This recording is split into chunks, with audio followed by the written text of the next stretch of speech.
founder of the Bybit cryptocurrency exchange. He's about to make an announcement. Hours ago, Bybit is around 401 history of our industry.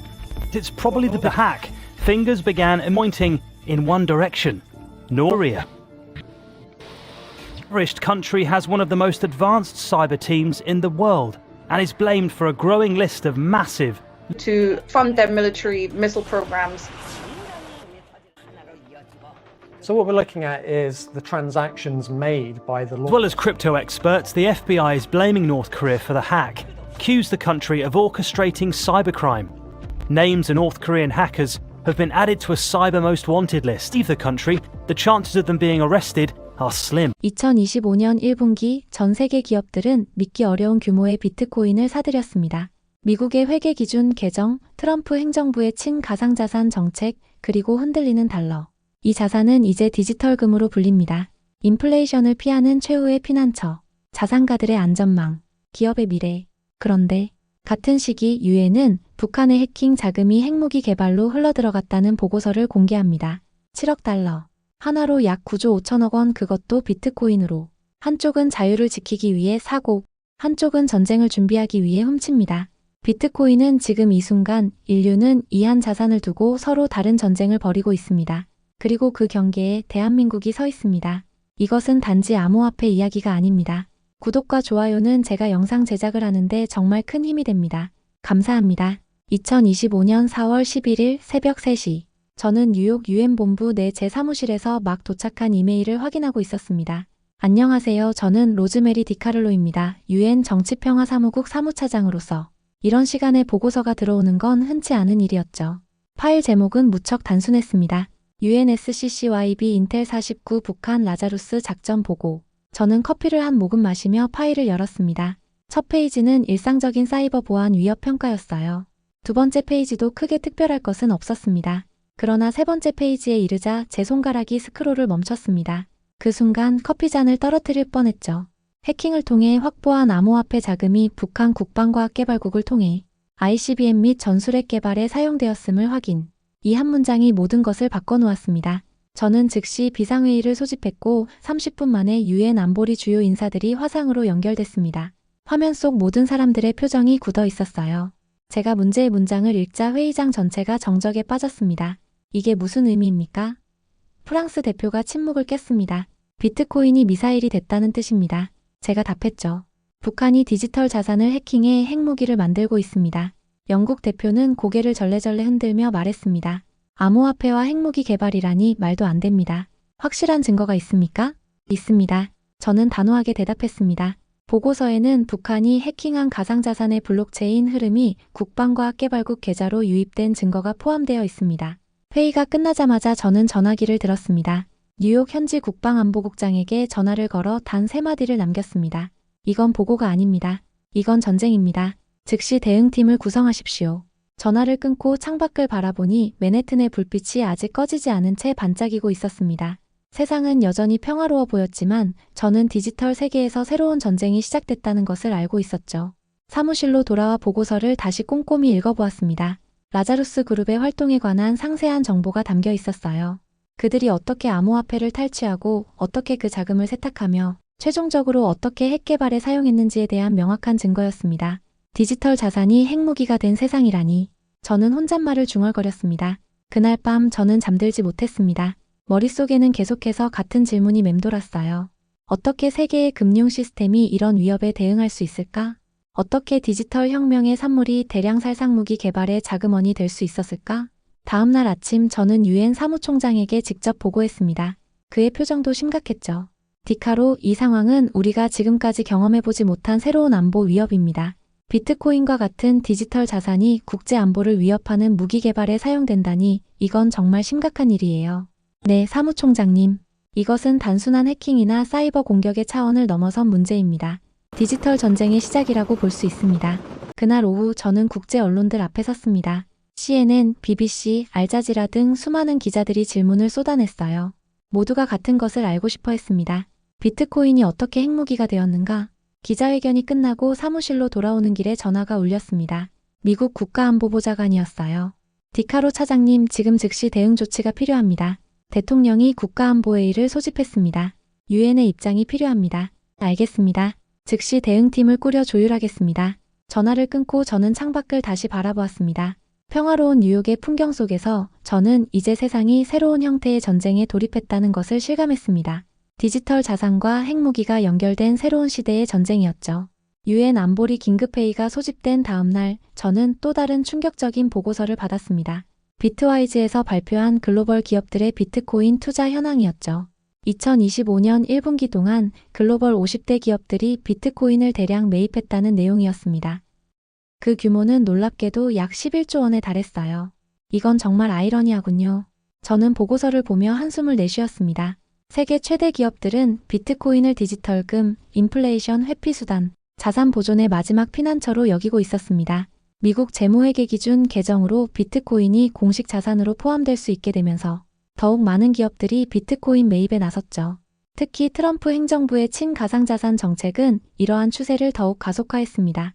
그러나 동시에 저희가 방금 전날 확인한 보고서에 따르면 북한의 해커 조직 라자루스는 단 2년 만에 약 7억 달러로 한화 약 9조 5천억 원 상당의 암호화폐를 탈취했었죠.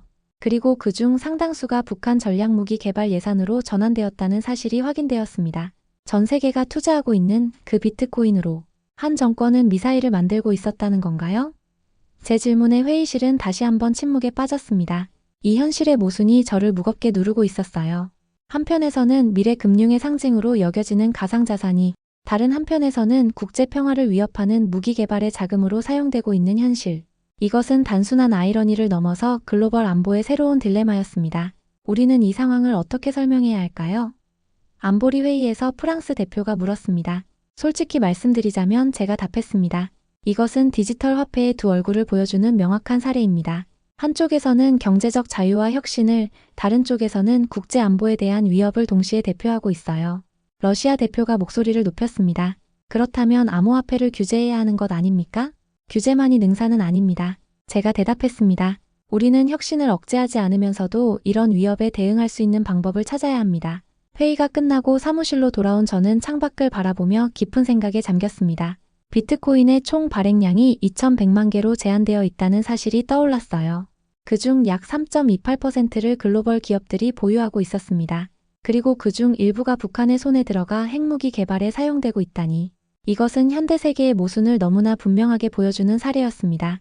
디카로 차장님, 비서가 제 생각을 깨뜨렸습니다. 한국 정부에서 연락이 왔습니다.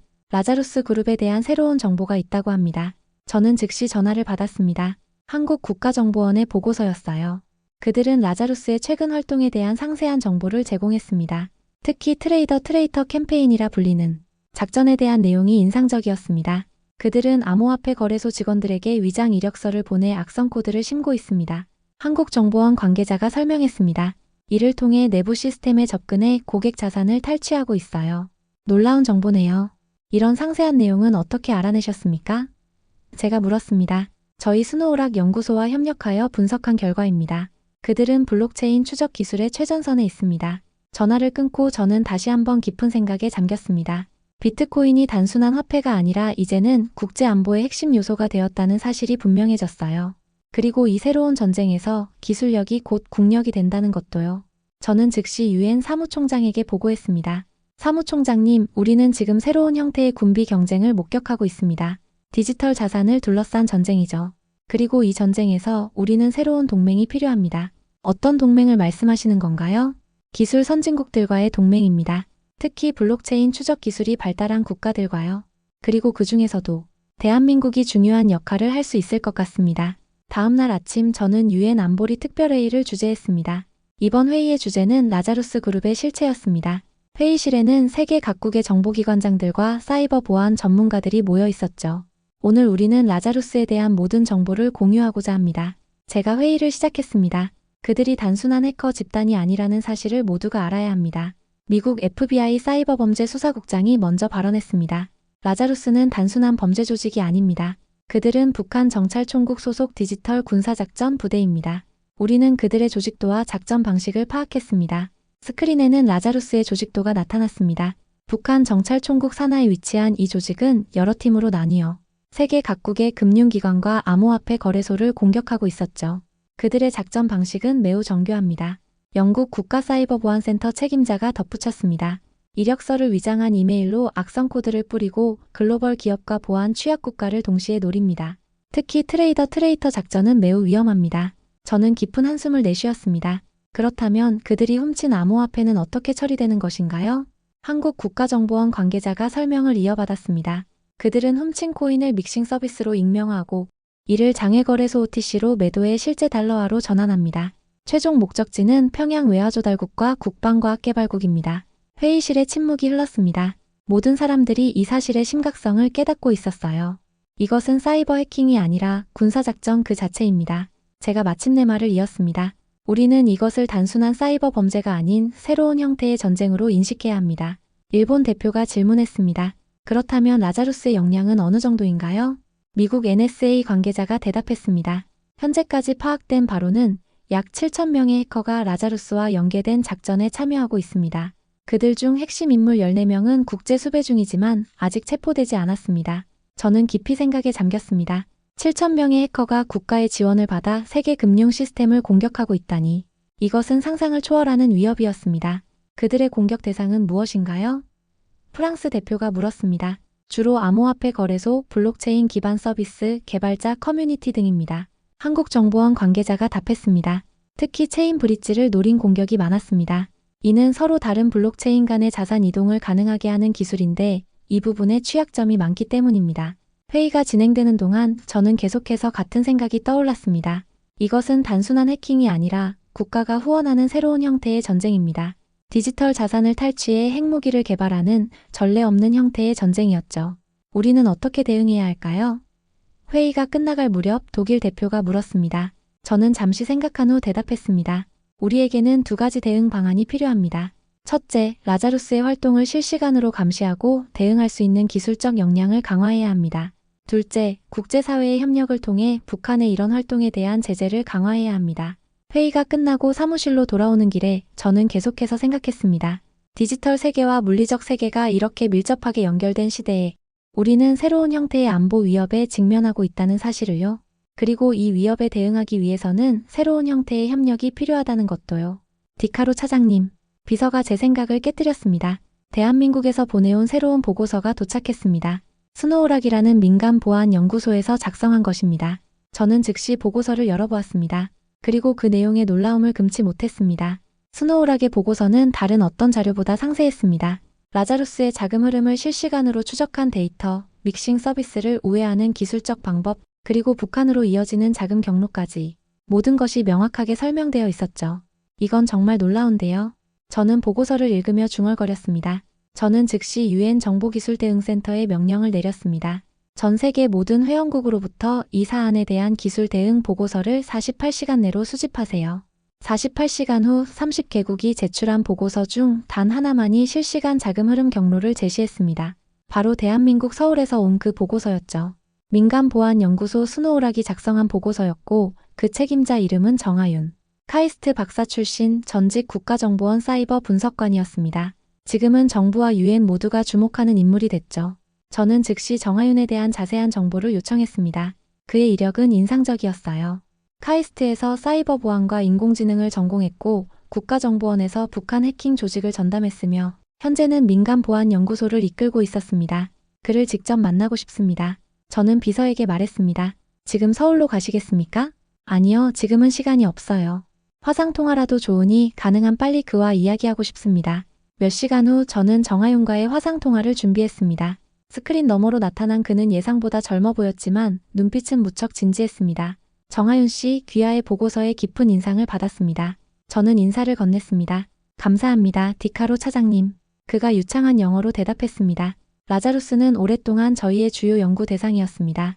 어떻게 그들의 자금 흐름을 이렇게 상세히 추적할 수 있었나요? 정하윤은 잠시 주저하다가 대답했습니다. 저희는 AI 기반 블록체인 분석 기술을 개발했습니다. 이 기술은 믹싱 서비스를 통과한 자금의 흐름도 일정 수준 추적할 수 있습니다. 놀라운 기술이군요. 저는 감탄했습니다. 다른 나라들도 이런 기술을 가지고 있나요? 일부 국가들이 유사한 기술을 개발 중이지만 현재 저희 기술이 가장 앞서 있다고 생각합니다. 그가 겸손하게 대답했습니다.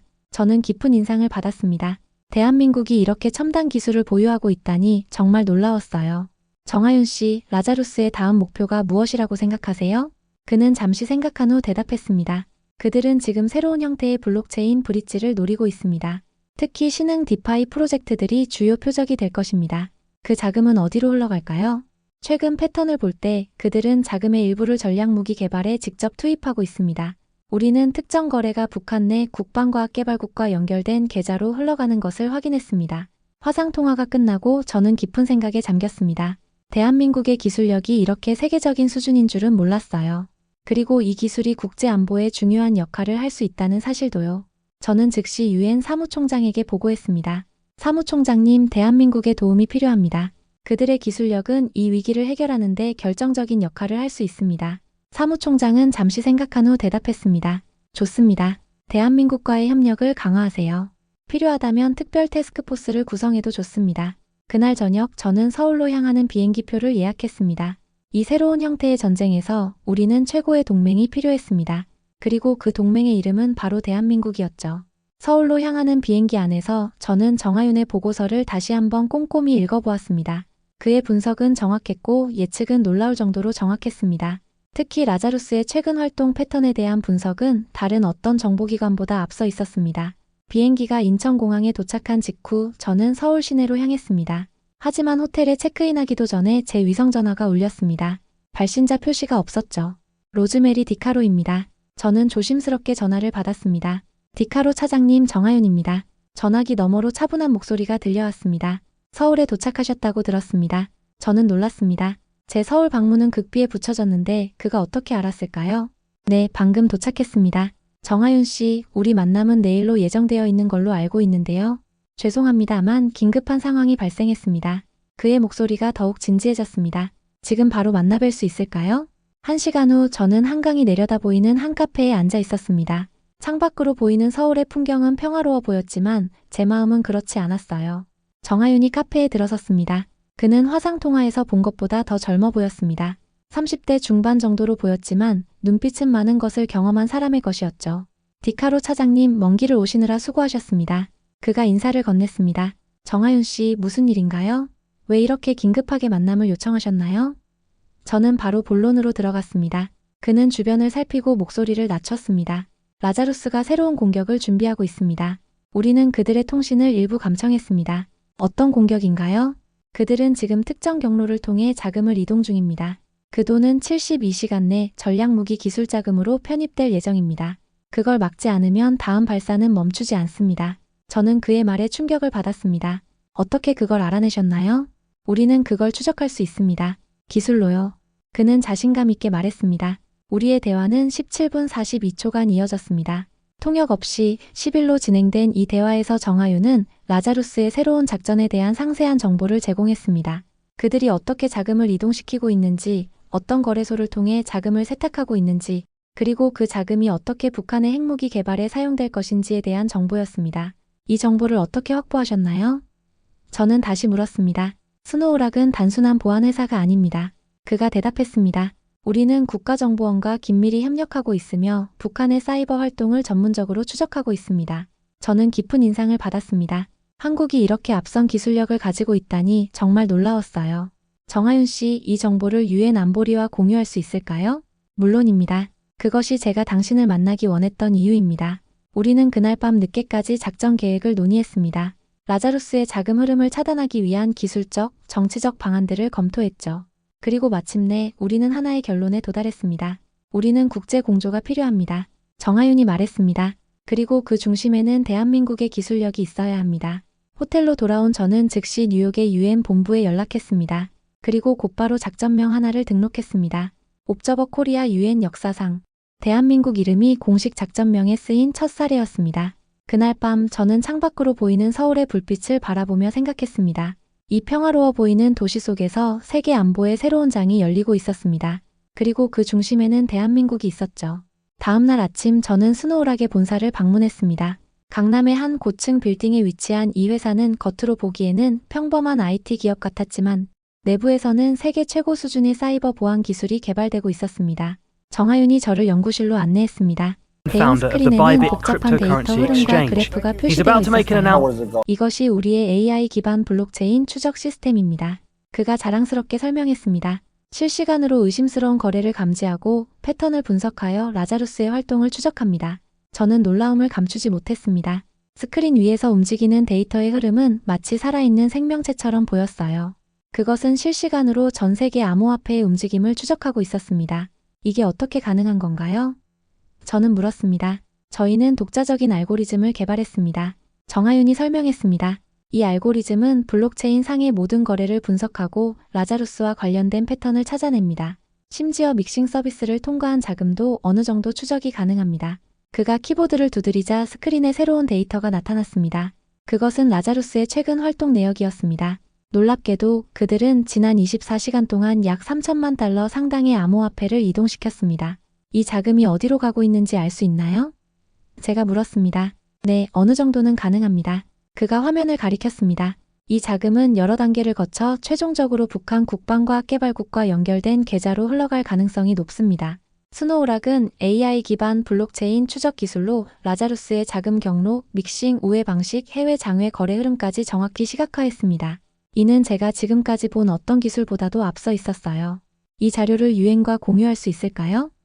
제가 물었습니다. 물론입니다. 이미 준비되어 있습니다. 정하윤은 USB 드라이브를 저에게 건넸습니다.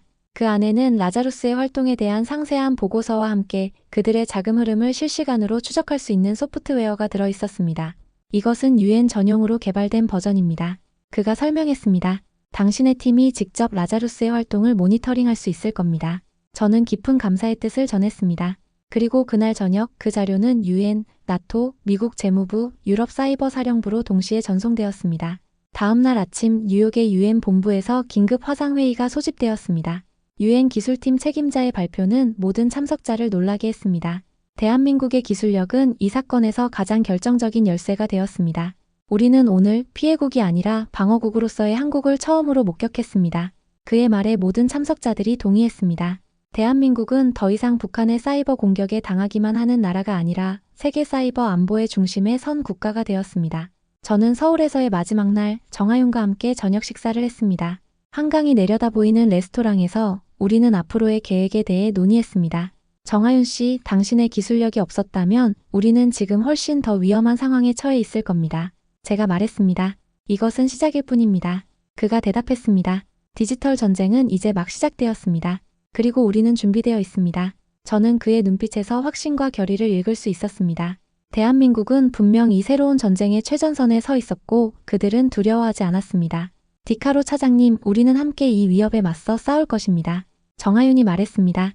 대한민국과 유엔 그리고 세계 모든 나라들이 함께요. 저는 고개를 끄덕였습니다.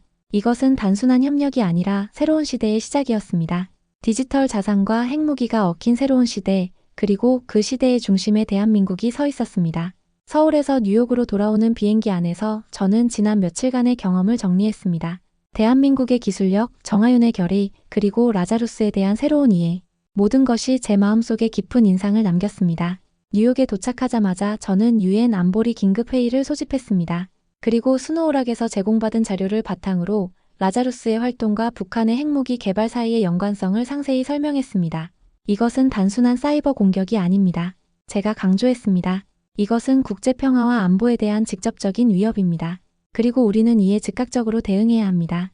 회의 직후 미국, 영국, 프랑스, 독일, 일본 등 주요국들이 북한에 대한 새로운 제재안을 논의했습니다. 특히 암호화폐와 관련된 북한의 활동을 차단하기 위한 구체적인 조치들이 논의되었죠. 그리고 2025년 4월 18일 북한은 갑자기 ICBM 실험을 연기한다고 발표했습니다. 이례적인 기술적 이유로요. 우리는 모두 알고 있었습니다. 그들의 자금 흐름이 차단되었다는 사실을요. 3일 뒤 미국은 놀라운 발표를 했습니다. 전술 핵무기 확산 저지를 위한 비회원국 최초의 사이버 안보 동맹체 K-세이버를 한국과 공동 출범한다. 이 발표는 세계를 놀라게 했습니다. 서울은 이제 글로벌 사이버 안보 전략의 중심이 되었습니다. 대한민국은 더 이상 단순한 동맹국이 아니라 국제 안보의 핵심 주체로 인정받게 된 것이죠. 저는 다시 서울로 향했습니다. 이번에는 공식 출범식에 참석하기 위해서였습니다. 서울의 한 호텔에서 열린 이 행사에는 세계 각국의 사이버 보안 전문가들과 정부 관계자들이 참석했습니다. 대한민국의 기술력은 이제 세계 사이버 안보의 중심에 서게 되었습니다. 미국 국가안보보좌관이 연설했습니다. K-세이버를 통해 우리는 함께 디지털 세계의 평화를 지켜나갈 것입니다. 출범식이 끝난 후 저는 정하윤과 다시 만났습니다. 그는 이제 K-세이버의 기술 책임자로 임명되었죠. 정하윤 씨 축하합니다. 제가 말했습니다. 당신의 노력이 마침내 인정받게 되었네요. 감사합니다, 디카로 차장님. 그가 겸손하게 대답했습니다. 하지만 이것은 시작일 뿐입니다. 우리 앞에는 아직 많은 도전이 남아 있습니다. 다음 날 저는 서울에서 열린 브리핑에서 공식 발표했습니다. 우리는 이제 대한민국을 국제 사이버 질서의 핵심 설계 파트너로 인정합니다. 한국의 기술력과 경험은 이 새로운 전쟁에서 결정적인 역할을 할 것입니다. 이 발표는 전 세계 언론의 헤드라인을 장식했습니다. 디지털 전쟁의 새로운 중심, 대한민국 사이버 안보의 새로운 리더, 서울 등의 제목으로 말이죠. 세계는 이제 대한민국을 다른 시각으로 바라보기 시작했습니다. 더 이상 피해국이 아니라 국제 안보의 핵심 주체로서 말이죠. 그리고 이 모든 변화의 중심에는 정하윤과 같은 사람들의 노력이 있었습니다. 브리핑이 끝난 후 저는 창밖으로 서울의 풍경을 바라보았습니다. 한강을 따라 늘어선 고층 빌딩들, 분주하게 오가는 사람들. 이 평화로운 도시가 이제 디지털 전쟁의 최전선에 서 있다는 사실이 믿기지 않았습니다. 디카로 차장님, 정하윤이 제 생각을 깨뜨렸습니다. 저희가 방금 북한의 새로운 활동을 포착했습니다. 그들이 새로운 경로로 자금을 이동시키고 있습니다. 어디로요? 아직 확실하지 않습니다. 하지만 우리는 추적 중입니다. K-세이버가 이제 본격적으로 가동되기 시작했습니다. 저는 깊은 숨을 내쉬었습니다. 디지털 전쟁은 끝나지 않았습니다. 오히려 이제 막 시작되었을 뿐이었죠. 하지만 이제 우리에게는 강력한 동맹이 있었습니다. 바로 대한민국이었죠. 서울에서의 마지막 날, 저는 정하윤과 함께 K-세이버의 운영센터를 방문했습니다. 이곳은 세계 최고 수준의 사이버 보안 전문가들이 24시간 라자루스의 활동을 감시하는 곳이었습니다. 저희는 이제 그들의 모든 움직임을 실시간으로 추적할 수 있습니다. 정하윤이 자랑스럽게 설명했습니다. 믹싱 서비스를 통과하더라도 우리의 AI는 그 흐름을 95% 이상 정확하게 예측합니다. 저는 깊은 인상을 받았습니다. 불과 몇 주 전만 해도 우리는 라자루스의 활동을 추적하는데 많은 어려움을 겪었습니다. 하지만 이제 우리는 그들의 한 발 앞서 있었죠. 정하윤 씨, 이 모든 것이 당신의 노력 덕분입니다. 제가 감사의 마음을 전했습니다. 아닙니다, 디카로 차장님. 그가 겸손하게 대답했습니다. 이것은 모두의 노력입니다. 대한민국과 UN 그리고 전 세계가 함께 이룬 성과입니다. 그날 저녁 저는 뉴욕으로 돌아가는 비행기에 올랐습니다. 창밖으로 서울의 불빛이 점점 작아지는 것을 바라보며 저는 지난 몇 주간의 경험을 돌아보았습니다. 디지털 전쟁의 자금줄, 비트코인. 저는 중얼거렸습니다. 그리고 그 전쟁의 중심에 선 대한민국. 비행기 안에서 저는 이번 작전의 결과 보고서를 작성했습니다. 71페이지에 걸친 이 보고서는 라자루스의 활동, 북한의 핵무기 개발, 그리고 대한민국의 역할에 대한 상세한 내용을 담고 있었습니다. 마지막 페이지에 이르러 저는 잠시 생각에 잠겼습니다. 그리고 펜을 들어 직접 한 줄을 써넣었습니다. 디지털 전장에서 대한민국은 방패였다. 그리고 그 방패는 조용하지만 완벽했다. 뉴욕에 도착한 후 저는 UN 안보리에 이 보고서를 제출했습니다. 그리고 며칠 후 K-세이버의 첫 번째 성과가 보고되었습니다. 그들은 라자루스의 새로운 자금 경로를 차단하는데 성공했고 약 2억 달러의 자금이 북한으로 흘러가는 것을 막았습니다. 이것은 시작일 뿐입니다. 정하윤이 화상회의에서 말했습니다. 우리는 계속해서 그들의 활동을 감시하고 차단할 것입니다. 세계는 이제 새로운 형태의 전쟁에 직면해 있었습니다. 디지털 자산과 핵무기가 얽힌 이 전쟁에서 대한민국은 그 어느 때보다도 중요한 역할을 하게 되었습니다. 한 달 후 저는 다시 서울을 방문했습니다. 이번에는 K-세이버의 첫 번째 국제 컨퍼런스에 참석하기 위해서였죠. 이 행사에는 전 세계 60개국의 대표들이 참석했습니다. 개회식에서 저는 다시 한번 연설했습니다. 디지털 전쟁의 시대에 우리는 새로운 형태의 협력이 필요합니다. 그리고 그 협력의 중심에는 대한민국이 있습니다. 한국의 기술력과 경험은 이 새로운 전쟁에서 우리 모두의 안전을 지키는 데 결정적인 역할을 할 것입니다. 컨퍼런스가 끝나고 저는 호텔 방에서 창밖의 서울 풍경을 바라보았습니다. 그리고 조용히 말했습니다. 다음 질서를 설계할 나라, 나는 그 이름을 알고 있습니다. 대한민국입니다. 비트코인이 미사일이 된 세상에서 대한민국은 디지털 방패가 되었습니다. 그리고 그 방패는 조용하지만 완벽했습니다. 디지털 전장의 한가운데서 한국은 단지 참여자가 아니라 지키는 자였습니다. 그리고 그들의 기술력과 결의가 이 새로운 전쟁의 승패를 가를 것이었습니다. 저는 창밖으로 보이는 서울의 불빛을 바라보며 미소 지었습니다. 이 도시, 이 나라가 세계의 미래를 설계하고 있다는 사실이 자랑스러웠습니다. 그리고 저는 그 여정의 일부가 된 것을 영광으로 생각했습니다. 디지털 전쟁의 시대에 대한민국은 세계의 방패가 되었다. 저는 마지막으로 중얼거렸습니다. 그리고 그 방패는 밝게 빛날 것이다.